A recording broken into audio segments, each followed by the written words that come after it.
സഹോദരൻ്റെ ഭാര്യയുമായിട്ട് വ്യഭിചരിക്കുന്ന സ്വപ്നം കണ്ടാൽ, നമ്മുടെ സഹോദരൻ ആ സഹോദരൻ്റെ ഭാര്യയായിട്ട് അങ്ങനെ വ്യഭിചരിക്കുന്ന സ്വപ്നം കാണുകയാണ്. അപ്പോൾ രണ്ടാളും വ്യഭിചാരിയാണ്. സഹോദരൻ്റെ ഭാര്യ വ്യഭിചാരിയാണ്, ഇവനും വ്യഭിചാരിയാണ്.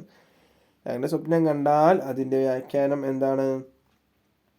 അദ്ദേഹം, അതായത് വ്യഭിചരിച്ച സ്ത്രീയുടെ ഭർത്താവുണ്ടല്ലോ, ഭർത്താവിൽ നിന്നും എന്താകും? അവന് സമ്പാദിക്കും എന്നുള്ളതാണ്, മുതൽ ലഭിക്കും എന്നുള്ളതാണ്. അപ്പോൾ അവൻ്റെ സഹോദരനരികിൽ നിന്ന് അവനിക്ക് ഇങ്ങനെ സമ്പത്ത് കിട്ടും, സമ്പാദ്യം കിട്ടും എന്നുള്ളതാണ് വ്യാഖ്യാനമായിട്ട് പറഞ്ഞിട്ടുള്ളത്.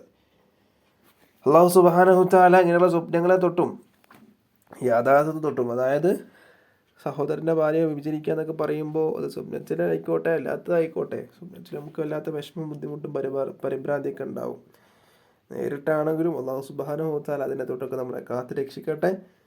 ഇൻഷാ അല്ലാഹ് അടുത്ത വീഡിയോയുമായിട്ട് വീണ്ടും കാണാം. അള്ളാഹു തൗഫീഖ് നൽകട്ടെ. അസ്സലാമു അലൈക്കും വറഹ്മത്തുള്ളാഹി വബറകാതുഹു.